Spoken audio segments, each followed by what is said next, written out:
Good morning.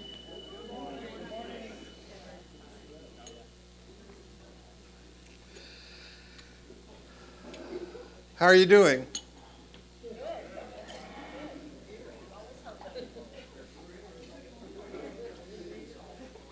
How's your daily practice going? No? You good? When people say okay, but they shake their heads this way, it means not well. We gave it up. We quit. Okay. Whether you are here in person or online, let's just take a minute and just get here. If it helps to close your eyes, do so.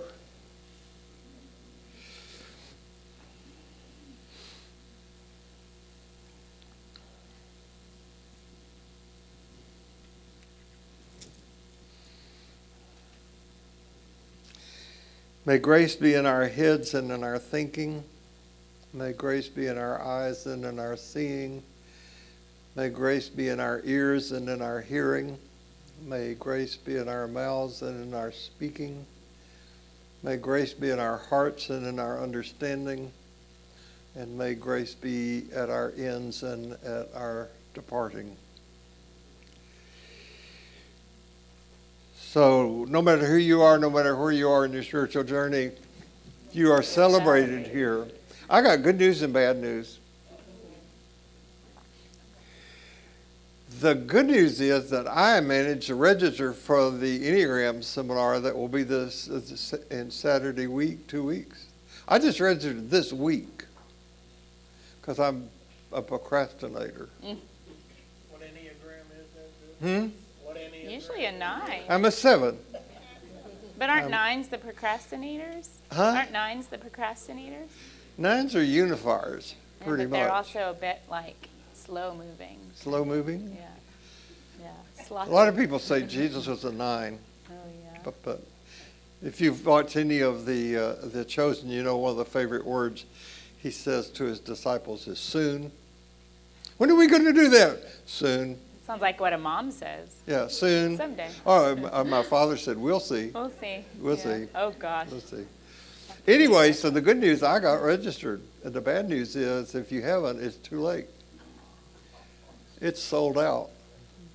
And I predicted early on that this event would sell out. And so I don't know because I didn't check with Tim. Wait. Was that an I told you so? Huh? I predicted that this would sell out. Was that an I told you so? Yeah. Okay. Just making that clear. Is that not an okay thing to do? It's a totally okay thing to do. I'm So- just teasing. All right. Anyway, Suzanne Sibyl is going to be here. And I did not check with Tim, and he's not paying attention. So I don't know whether if you register, you can still be on, watch it online or not. But he just told me this morning we're full. We're capacity for in-person. So we'll check that out and put out, for those of you who are watching far away, I'm glad you're here, what possibility you have of registering and see. There was a lot of conversation at the happy hour last night about the Enneagram and its usefulness or lack thereof and all of that. And so I think it's going to be fun. One of the things that I remember that Suzanne Stabile did at the workshop that we attended with her some time ago, and Holly's done this with somebody, and that is you've been on the stage with other 6s. Holly's a 6. And a counterphobic 6. Counterphobic 6. It means Meaning I that dive right into the fear. She is supposed to be frightened, but she's scared of nothing. That's right. I'm the loyal skeptic. I will follow the calls, but I'll question it all the way down. I bet you're 6. Probably. Because those are characteristics that she just said that Mark Wayne, loyal skeptic. We have wings. We have strong wings, too. Yeah. Yes, that was with the 2 women who came some years ago. I can't remember their names right now, but Helen Palmer? Was she here? I can't remember their names right now. Well, anyway, one of the things that you will see is that maybe she will get 5 sevens on the stage at one time to talk about how we experience being a 7, and maybe 5s and what that's like. Because just because you are a certain number doesn't mean that you're exactly like somebody else who has the same number. Don? How high are the numbers? 1 through 9. My number is 16. Oh, there you go. You're off the charts, Don. Oh. So let's jump into what's on the menu today. I hope there's something that's satisfying for you. The talks that you have been hearing in here for the last several weeks are riffs on the Lord's Prayer. And this is the 3rd time around in ordinary life to do the Lord's Prayer. I, as you know, am fascinated with words and word origins, and the word riff is one of those words that came into the language as something that it sounds like. It's an onomatopoeia word, right? You learned that word in grammar school, right? Onomatopoeia, a word that sounds like what it is. And riff is supposed to sound like the water that's in a brook that's running across stones. You know, if you hear I called it a babbling brook, but it's riff. It has that riff. And riff became a verb to riffle something. And in gambling or card playing, a riffle shuffle of the deck of cards it sounds like a riffle, you know. And it's the card experts say that if you take a brand new deck of cards and shuffle it 7 times, you have to shuffle it 7 times to get it into really truly mixed order. And so then the word riff started to be used in jazz music when a soloist in a jazz ensemble would take part of the melody and would go off and do something special on it. So we're doing riffs on the Lord's Prayer. And where we are up to is this phrase, our Father who art in heaven. One of my professors in seminary, a guy from Germany, Helmut Thielicke was his name. I haven't checked to see if he is still alive or not, but he wrote a number of books, one on the Trinity. And as with many of the theologians of that era, came from Germany. And Dr. Thielicke was fond of saying, "He who does not dare a heresy cannot gain the truth." And of course, that appealed to me. So what I'm about to say may be considered a heresy, but I'd like for you to stick around and not just bolt out of class. Keep an open mind until we are done. But I think using this phrase that you see on your screen is both a disservice to God and to our own spiritual identity and growth, because it objectifies God and displaces God out there, which is not helpful to us. And my own contribution to this is to say that since there is only and always God, seeking God is not only a guaranteed way of not experiencing God, but it's also a major theological error or heresy. If I'm seeking God, I'm implying I'm not already in the presence of God, or that God is not already inhabiting my being. Get that? So our spiritual task is to work at awareness, not seeking. So that's my heretical contribution for the day. I like how in the notes you had a line that said, "So far I've gotten through our and Father." So today we're on who? I just think it's going to take a while. Just the first line will take the next 4 weeks. Well, that's the way I'm guaranteed a job. If I take just stretch it out word. for as long as I can. We're just going to say who. All, the whole class. Ready? No, it's too big. Oh, good. Not a bad idea. That was a riff, by the way.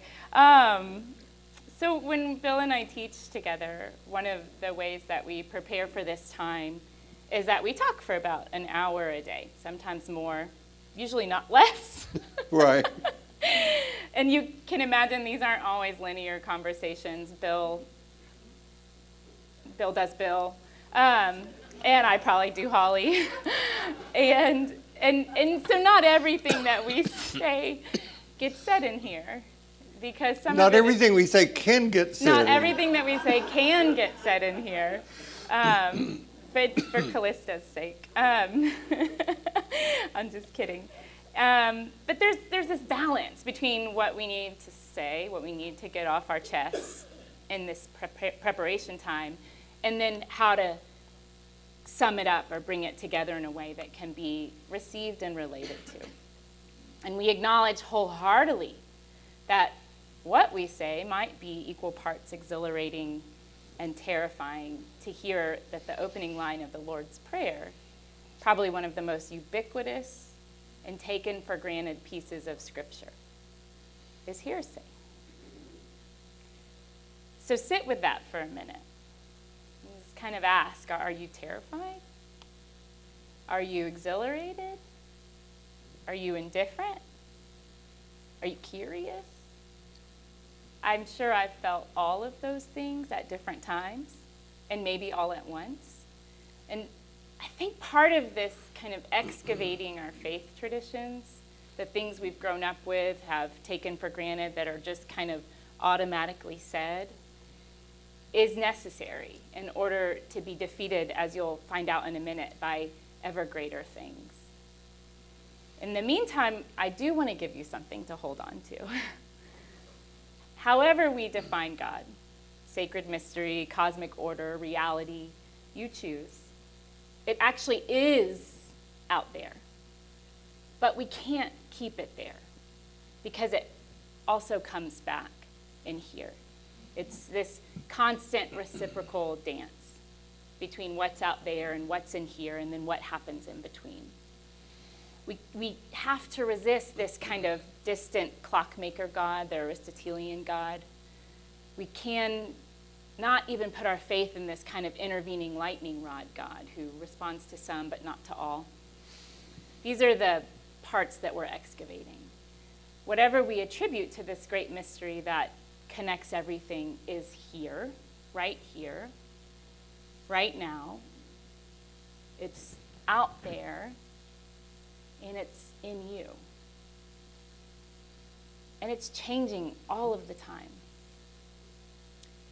This rabbi, David Cooper, wrote a book called God is a Verb. God is not a noun, God is a verb. God's not just breath, but breathing. And right now, breathing through you is an exchange happening between you and the air around you and the air that somebody else is breathing that you're now inhaling. It's a constant movement. It's not stagnant or changeless. All of these things are in symbiotic relationship with every realm of reality. This can start to sound a little woo-woo, right? And I kind of love the woo-woo, so I'm cool with that. There's a permeable membrane between us and everything else. An exchange of energy that includes both self-emptying and then self-knowing, an emptying and a filling.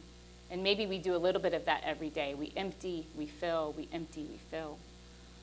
As long as we place God out there, I think we'll remain afraid of what's in here.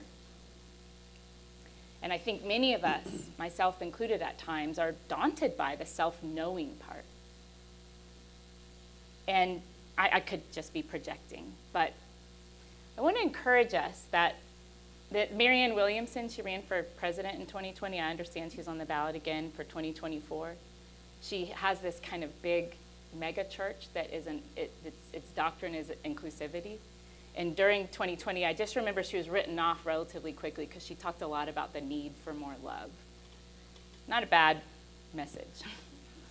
That she says, our deepest fear is not that we are inadequate. Our deepest fear is that we are powerful beyond measure. It is our light, not our darkness, that most frightens us. And your playing small does not serve the world. There is nothing enlightened about shrinking so that other people won't feel insecure around you. We were born to make manifest the glory of God that is within us. However you say that language, insert it. The glory of everything is within you. It's not just in some of us, but it's in everyone and everything.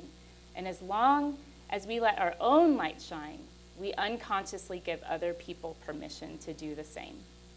As we are liberated from our fear, our presence liberates others. So that's the message we want you to hear in part, that you have something powerful beyond measure in you that is in constant dialogue with everything else. And to truly know this thing, there are some other things that we need to allow ourselves to be defeated by. So that phrase, allow ourselves to be defeated by, is something that I got from the poet Rainier Maria Rilke in a poem that he wrote called The Man Watching. I got introduced to the poetry of Rilke by Robert Johnson, the Jungian analyst who died a few years ago, who was a teacher to me, and he helped so much of my understanding about Christian theology from a Jungian perspective. He is a very valuable teacher. And he used Rilke as an example of someone who had been wounded in the world but did not allow his wounds to define him in a negative way. And I can remember Robert saying that we all get wounded in the process of our growing up. And some of us learn to live with our wounds neurotically, and some of us learn to live with our wounds heroically.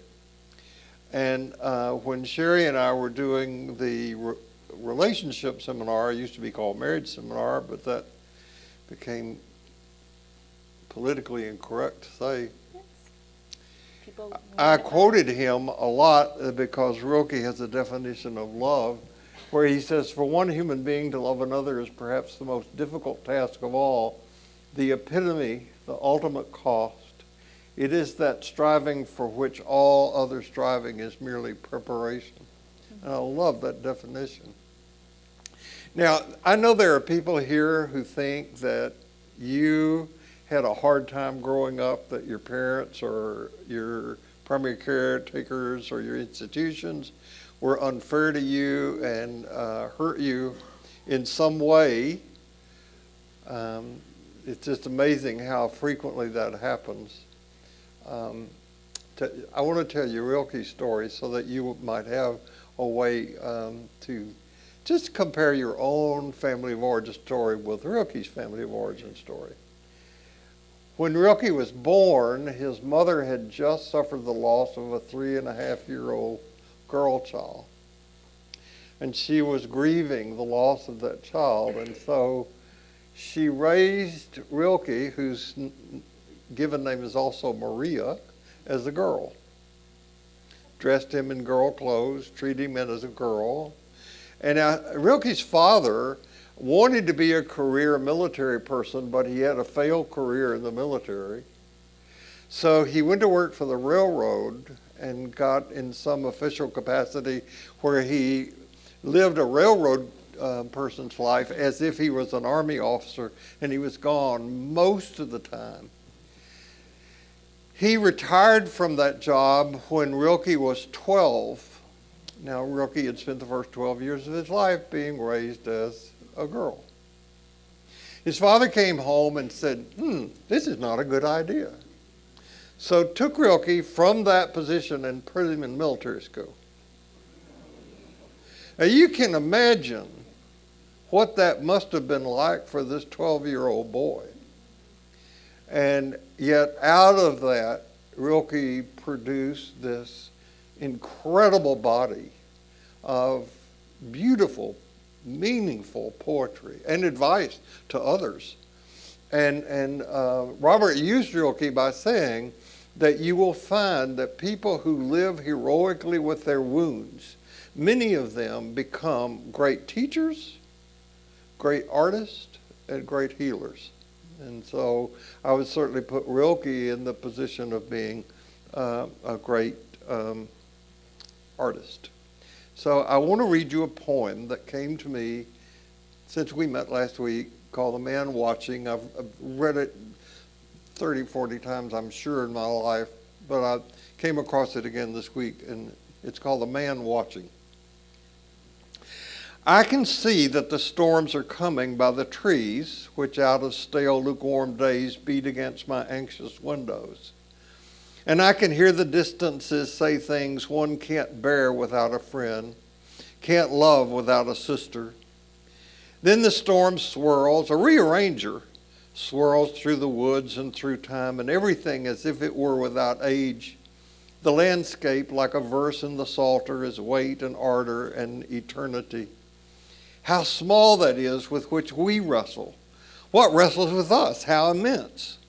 Were we to let ourselves, the way things do, be conquered thus by the great storm, we would become far-reaching and nameless. What we triumph over is the small, and the success itself makes us petty. The eternal and unexampled will not be bent by us. Think of the angel who appeared to the wrestlers of the Old Testament when his opponent's sinews in that context stretch like steel. He feels them under his fingers as strings making deep melodies. Whoever was overcome by this angel, who so often declined the fight, he strides erect and justified, and great out of that hard hand which, as if sculpting, nestled around him. Winning does not tempt him. His growth is to be the deeply defeated by ever greater things. His growth is to be the deeply defeated by ever greater things. You knew I was going to love that poem. I hope so. Yeah, well, it's about Jacob wrestling the angel to a degree. It's so great. Yeah, and I love that story. Well, you know, when I read it this time, I thought immediately of you about your favorite biblical story. That Jacob and the angel. Yeah. Yeah, it's so that's part of why I love it. When I read it this week, I felt the wrestling, but I also felt wrestled with. You know, what does it mean to be defeated by ever greater things? And I admittedly have been feeling a bit defeated. And I think that's precisely the point, that to feel that is to be wrestled with and maybe to be refilled. But there are three things. We sort of wrapped our time together around three things, not the only three things, but maybe just three things that we propose we allow ourselves to be defeated by. Just a place to start. One is the fear of losing. The second is the delusion that we are separate and that life is elsewhere. And the third is greater compassion and love. I'll speak to the first one, the fear of losing. We live in a culture that's addicted to winning. We bet on sports, we run long races, we play the lottery. We're constantly outpacing even our own selves. I can do better, I can do better, I can do better. We are our most serious competition. And let's face it, winning is fun. It comes with this charge, an adrenaline rush, and this on top of the world feeling. I, as an athlete growing up, I loved winning. And one of the most exhilarating nights of my recent adult life was attending Game 6 of the 2022. Well, you knew I was going to say something about baseball, Gloria.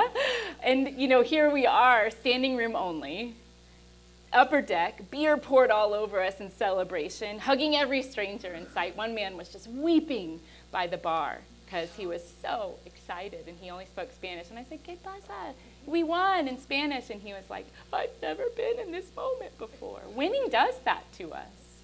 It makes us feel things. So does losing. But of course this was an exhilarating moment. My team won, right? I would not have been so excited if we lost. I wouldn't have been like, oh, that was great. right? We love to win. In the story around which the poem centers, though, Jacob loses. He loses hard. He comes away with a limp that trails him for the rest of his days. And the losing is necessary to the story. It's necessary to his transformation. Jacob did not want to lose. He fought mightily against the angel and through the night. And I imagine that up to the very end, he was rather upset that he was losing. But once he allowed himself to be defeated by this ever greater thing, winning no longer tempted him. He was changed. There's another story in the Christian scriptures. So the Jacob and the angel story comes from the Hebrew scriptures, the Old Testament. And this story in the Christian scriptures is also about losing. And in this story, the merchant, I think you know where I'm going, chooses to lose. I'm talking, of course, about the pearl of great price. Rabbi Amy Jill Levine, she was here in March of 2022. She spoke right here in this room. She has this little book that I just discovered. I can't remember when it was written, called Short Stories by Jesus. I love that cheeky little title. She writes that we can read these stories in several different ways. We can read them literally. We can read them allegorically, in which they are prescribed to traditional Christian understandings of Scripture. We can read them historically and critically. But if we don't read them metaphorically or experientially, we're missing something. We're missing their depth and their breadth.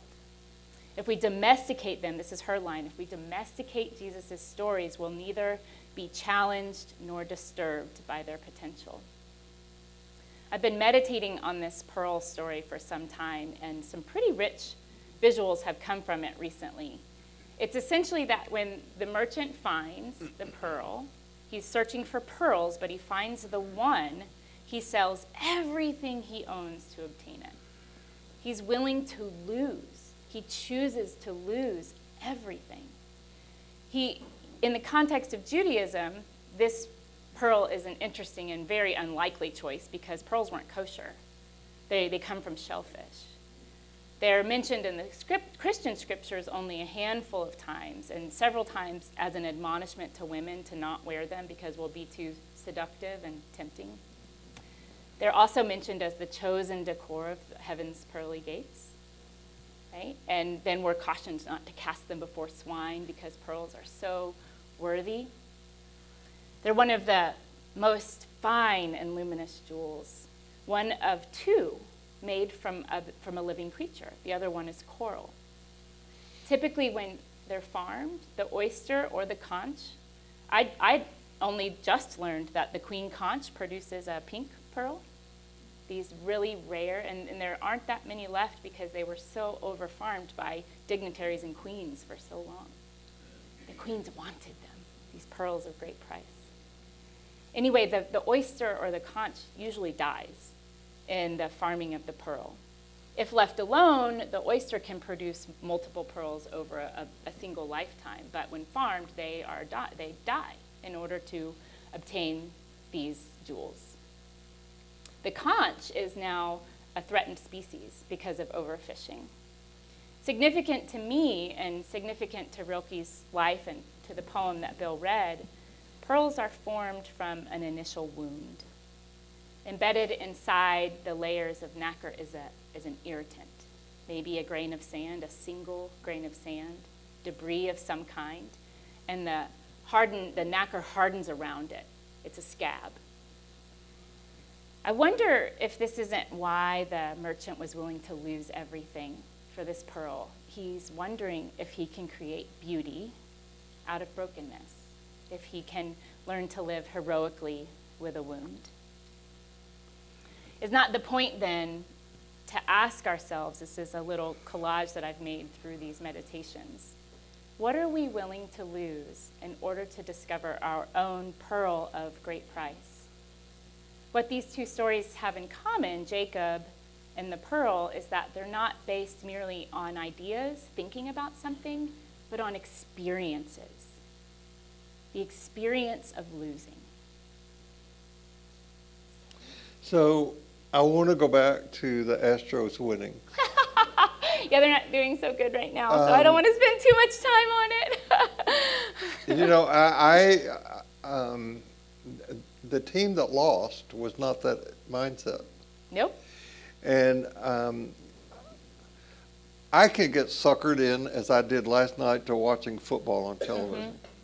And there was nothing on TV last night after we came home from happy hour, so I'm going through the log looking for various things. Finally found a football game that seemed interesting. Was Brigham Young and Arkansas. As you saw that game, it was a close game. Then I'm always for the underdog when they're playing a game, you know. So I think it's a good thing to do, be for the underdog.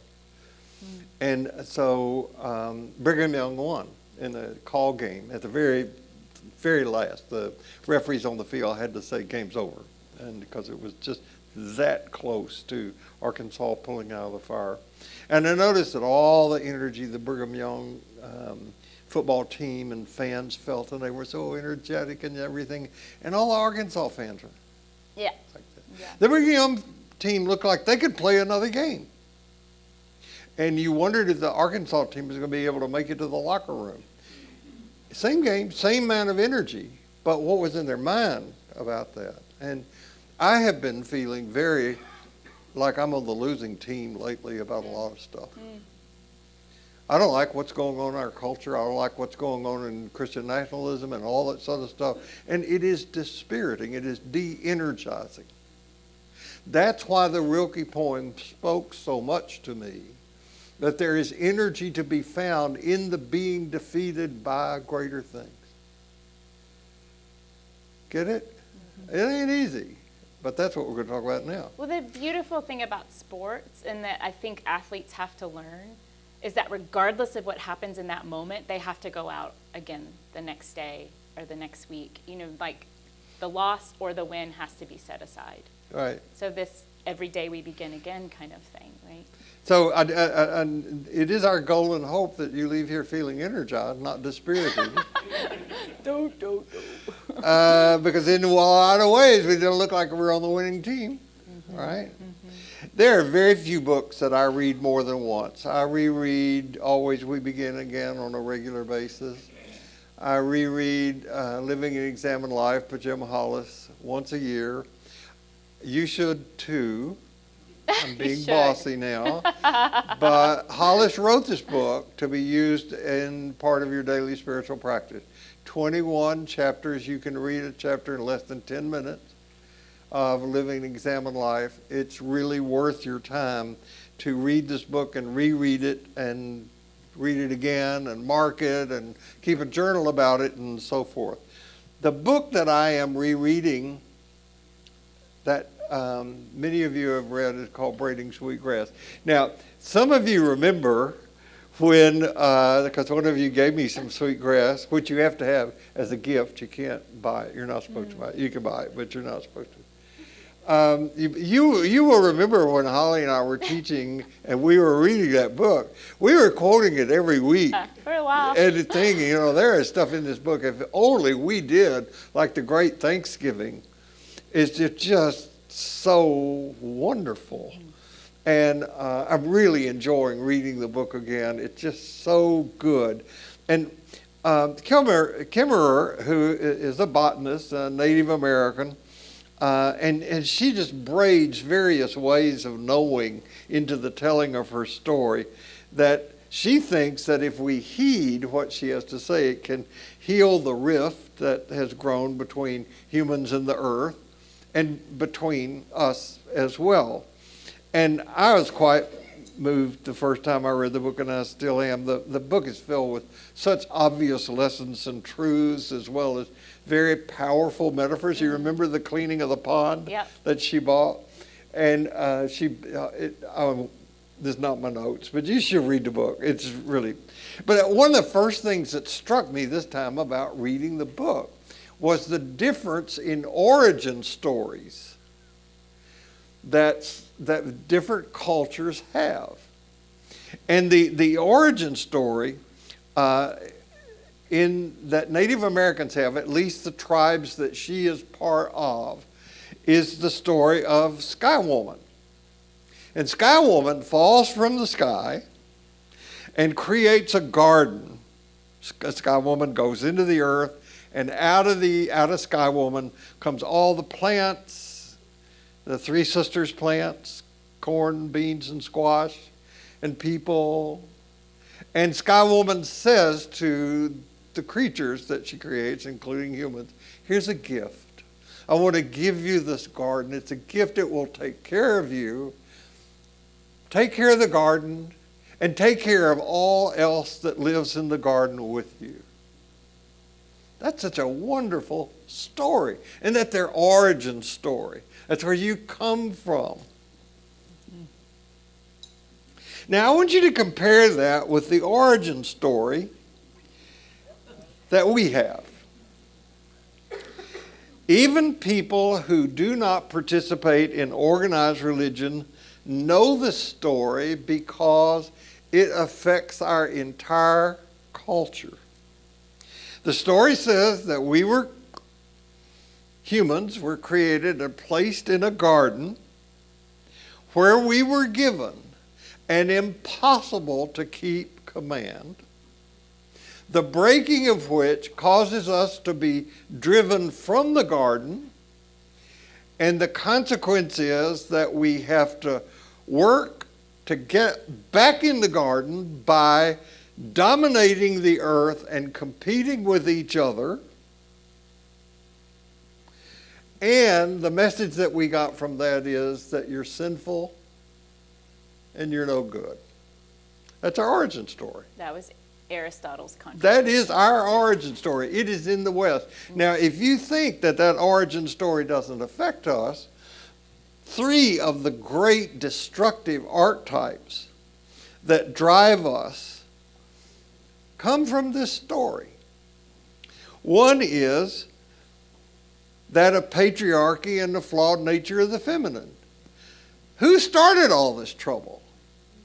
Eve, who was created as subservient anyway. She came from the rib of Adam. He wanted more, but when he asked God what it would cost him, he said an arm and a leg. And said, what can I get for a rib? Yeah. That's not in my notes. That's a 7. But that's what a 7 would say. Yeah. This is one of the great negative archetypes. Who runs the country? Old white guys. And are they running the country in a way that seems to be benefiting everybody? The second archetype is that there is something inherently wrong with being human, and we can only correct this by winning over others. So we're at odds with each other. I got to watch my back when I'm around you. And I need to be better in one way or another. And then the way that we find security is through redemptive violence. So we entertain ourselves. And I'm not unmindful that the way I entertained myself last night was watching incredible violence on the football field. It's a violent sport. And then we have all of these things about murders. We got into watching Father Brown on PBS. I subscribed to BritBox so I could watch the whole series. Father Brown lives in the most dangerous village in England. The most dangerous village in England. There's a murder there every week. There's like 8 people in the village, too. Yeah. Dangerous, bad people in the village.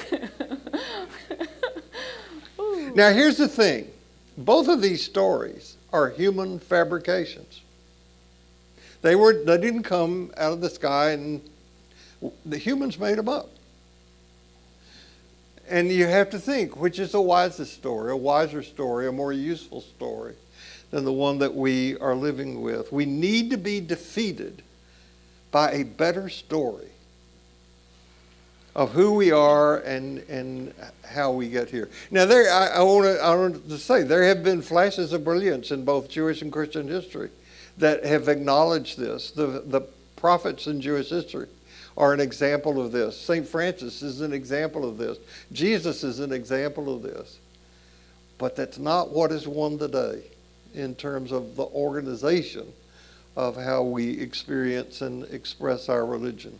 So if we do not allow ourselves to be defeated by the fact that we're siblings and that we have a responsibility to take care of this place and all that live upon it, then we're going to participate in our own being defeated by a cosmic law that's called the need for cooperation.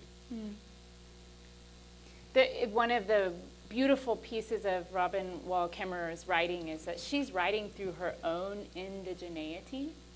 She is part Native American, part European, so she's writing through her own identity. And part of what she arrives at is that indigeneity, to belong to something, to be from a place, is to care about the well-being of all things. So we become indigenous when we start to care about all things.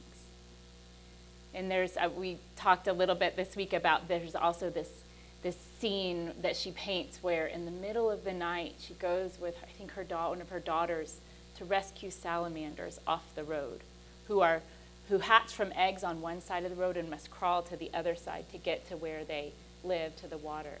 And the cars just run right over them. And so she would go out every year on the birth of the salamanders and take them from one side to the other. That's being indigenous to a place, caring about the well-being of all things. And I love that definition. And even though these are the archetypes that have been destructive, there are other interpretations to these available. You know, Aristotle won the day a bit.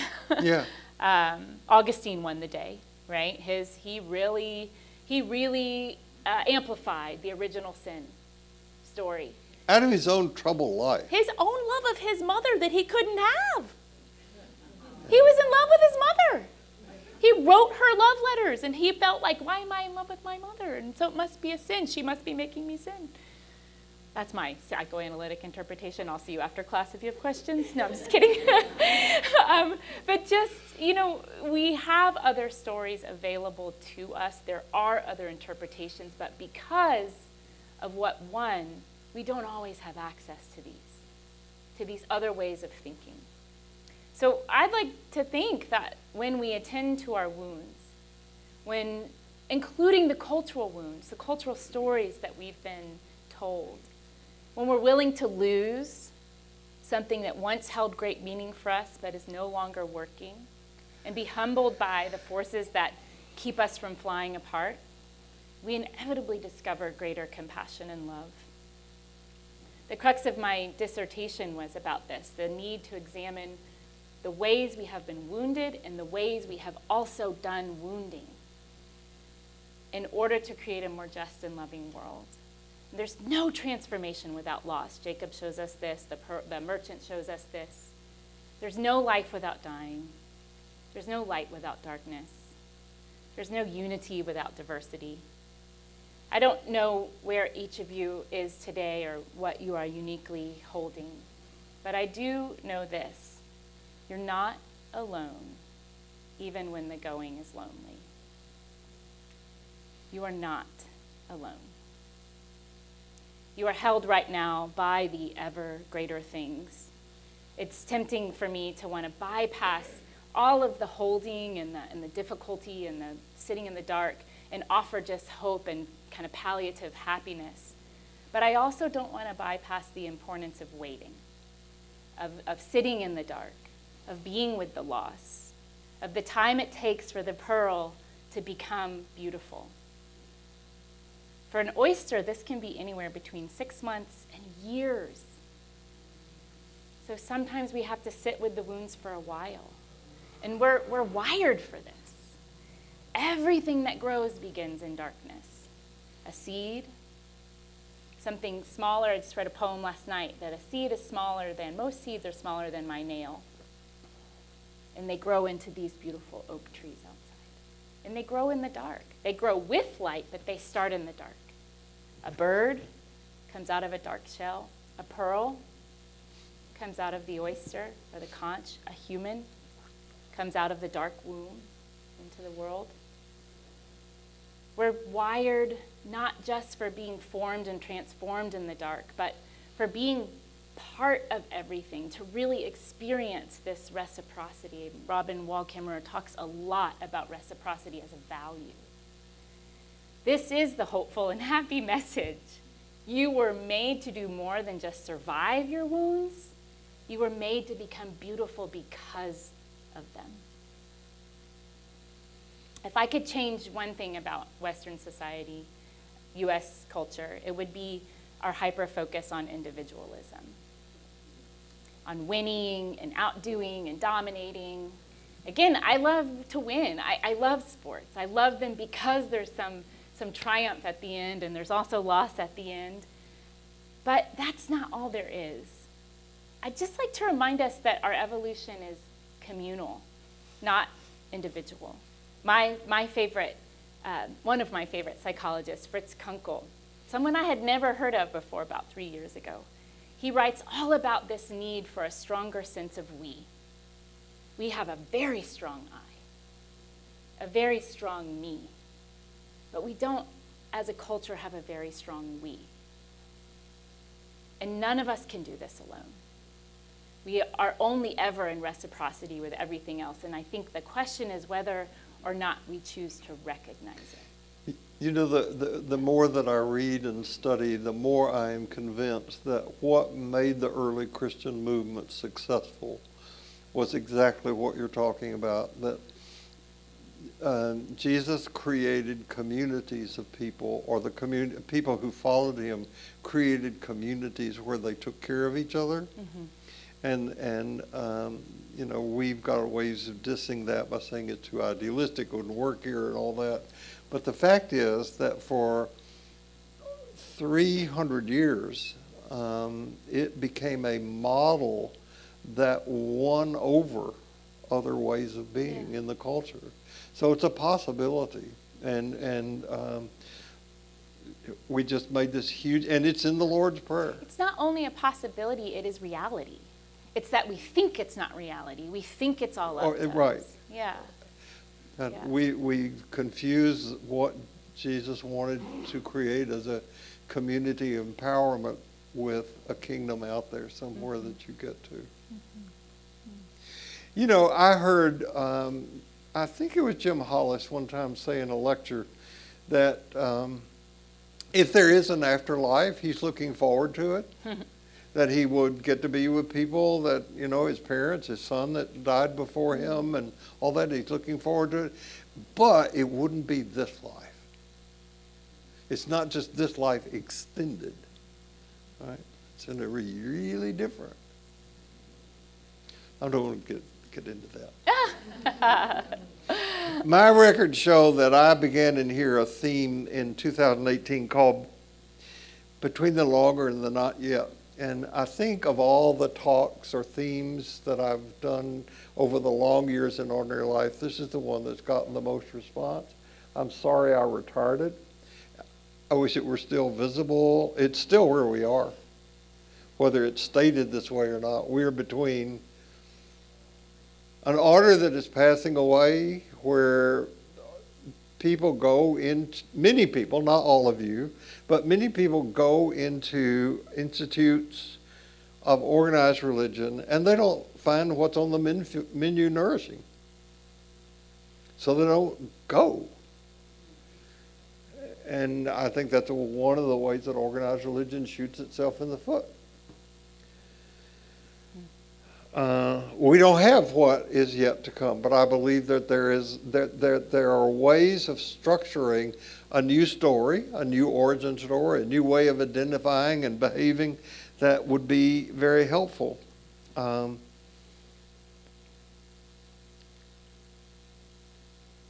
am saddened by the fact that organized religion seems to be the last in line when it comes to realizing that we no longer live in the not yet. That's one of the appeals of the current political movement of Make America Great Again.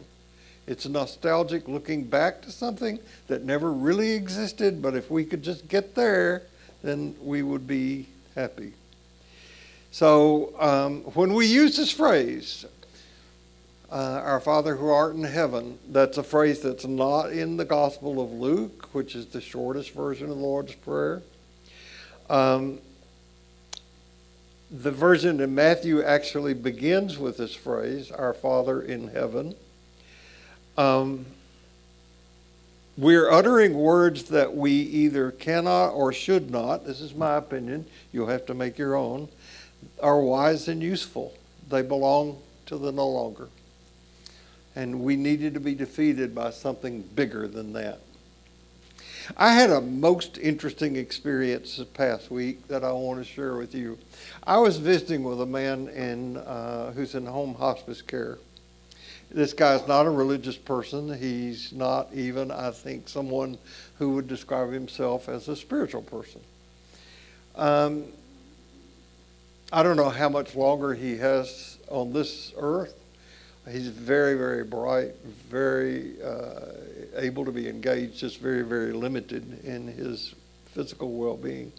And so we got together and he said, so I want you to tell me, I usually ask, what would be helpful, what would be useful way for us to spend our time, that sort of thing. And he said, I want you to tell me, what do you know for sure?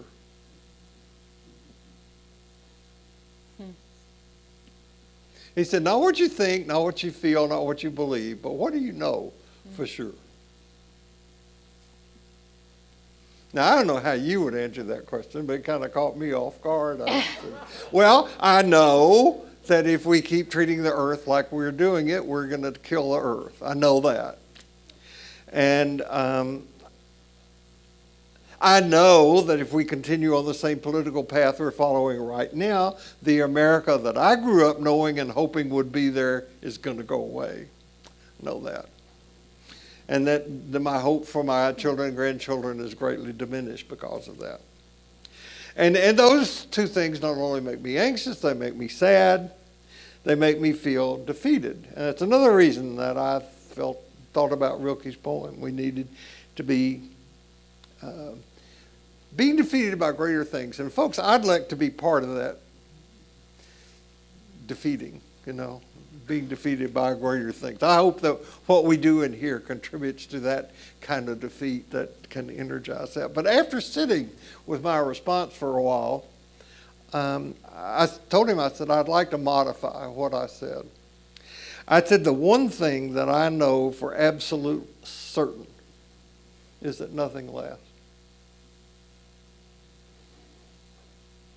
I recalled and told Holly about one of my early teachers, George Doherty, whom you all heard me talk about frequently. I love George. And George had a typical way of responding when he would greet people, or he would say, how you doing? And somebody would say, I'm not doing very good, or whatever. And George would say, don't worry, it won't last. Or if you said to George, he'd say, how you doing? I said, man, I'm doing great. He'd, don't worry, it won't last. And then he would just laugh. One of the things I was attracted to him was how he laughed. So I think that one of our temptations, and Holly mentioned this about individuality, and I think one of our temptations is to live superficially. And to have stupid compassion. And we need to be defeated by greater compassion. Now, I'm going to give you an example of greater compassion compared with stupid compassion. Okay? Marion Woodman, I don't know if you've heard of her. You have heard of Marion. Yeah. You love her. Uh-huh. Marion Woodman was a Jungian analyst from Canada. She trained in Zurich, and her first book was called Addicted to Perfection. If any of you ones and sevens need a book to read, that'd be a good one. She died about 4 years ago. She was a brilliant woman, a strong feminist, and a bunch of other things. You can look her up on Wikipedia and find out about her. She was a poet, author, analytical psychologist. She was a women's movement figure. So anyway, when people would contact Marion Woodman and say, I want to come and be in therapy with you, she would say, okay. To be in therapy with me, you need to commit to an hour a day to recording your dreams, keeping a journal, reading, and carrying out my assignments. An hour a day.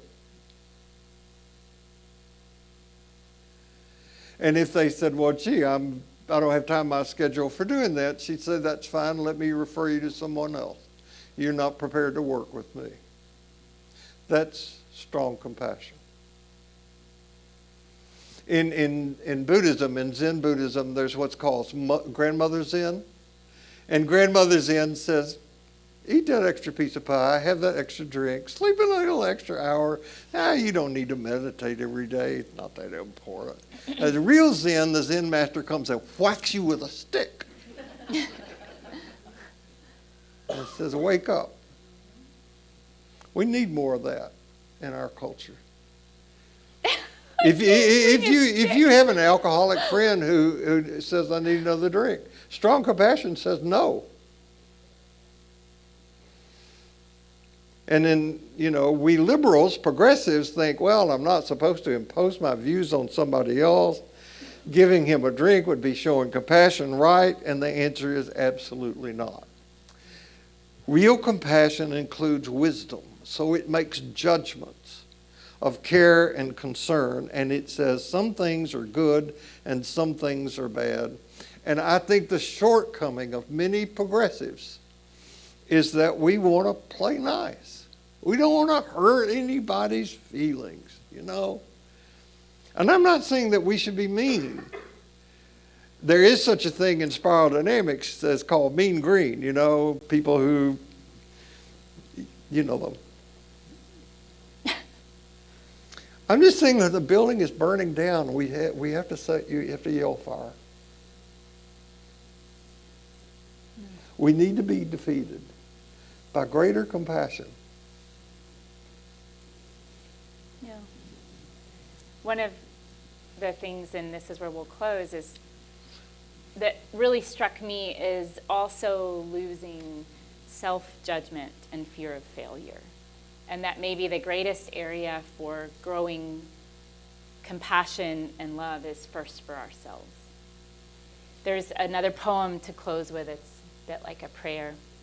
I love this man, Pandre Gotuama. He has a podcast called Poetry Unbound that's through the On Being website with Krista Tippett.